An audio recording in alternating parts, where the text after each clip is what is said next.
Welcome to BBC Documentaries. Today we are going to be looking at a tour that has shaped the world, not only for fans, but for the music industry. That's right, we are taking a trip into Ticketmaster with a deep dive into Taylor Swift's Eras Tour. We are going to be talking supply and demand of ticket prices, we're going to talk to economists, policymakers, and we even managed to get a quote from Miss Swift herself.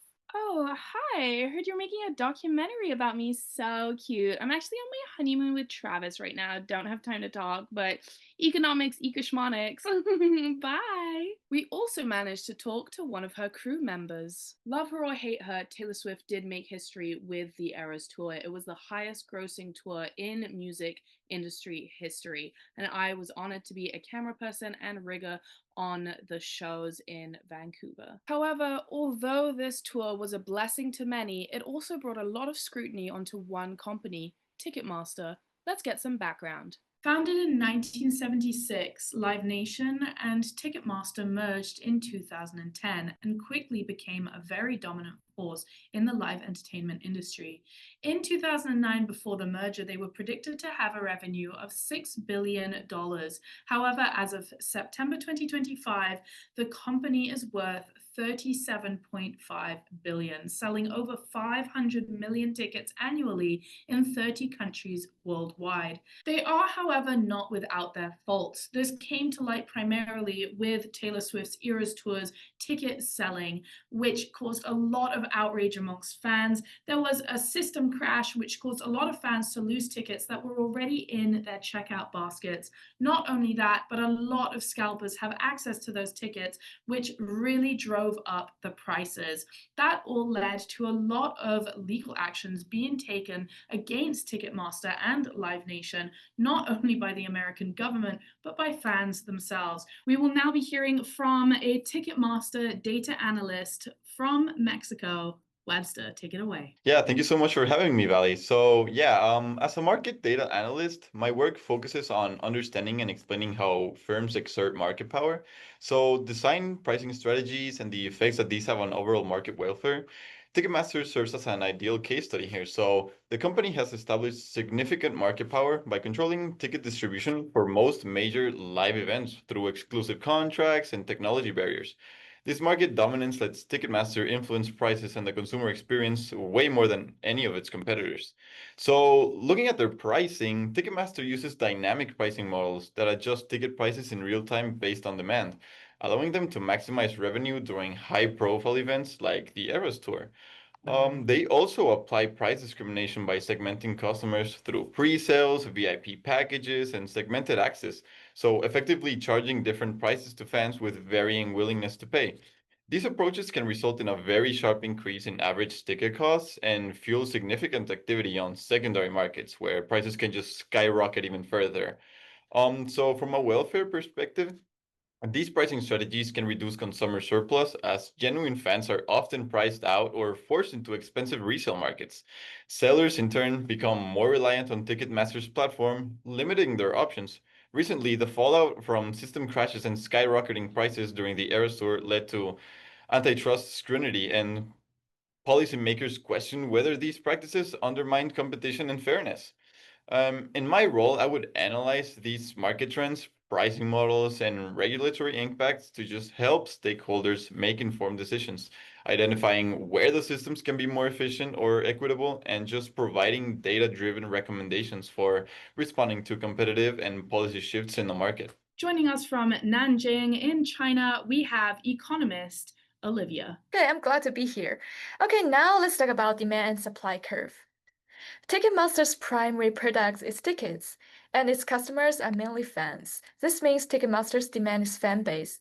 It also implies that the demand is often huge. Just think about the last time you snatched a ticket or a concert. Fan-based demand also means it tends to be inelastic.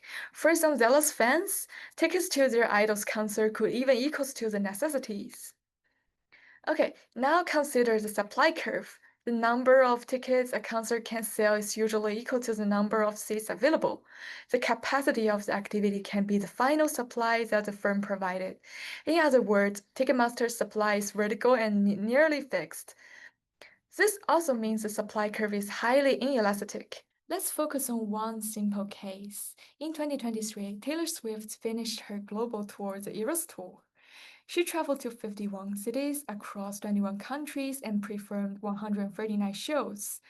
This tour broke numerous world records. Those figures vividly illustrate the large demand for fans.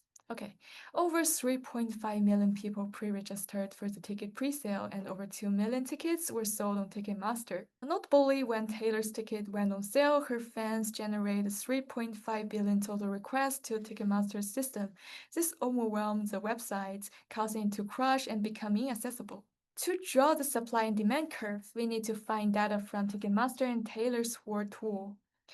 What we've found is that a total of 10 million people purchased $2 billion in tickets, averaging about $200 per seats. Therefore, the final supply-demand curve should be look like this.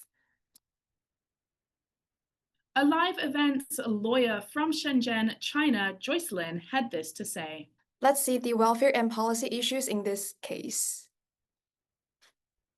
So before the pandemic, average ticket prices were 108.5, but today's average ticket price sold on Ticketmaster is 202.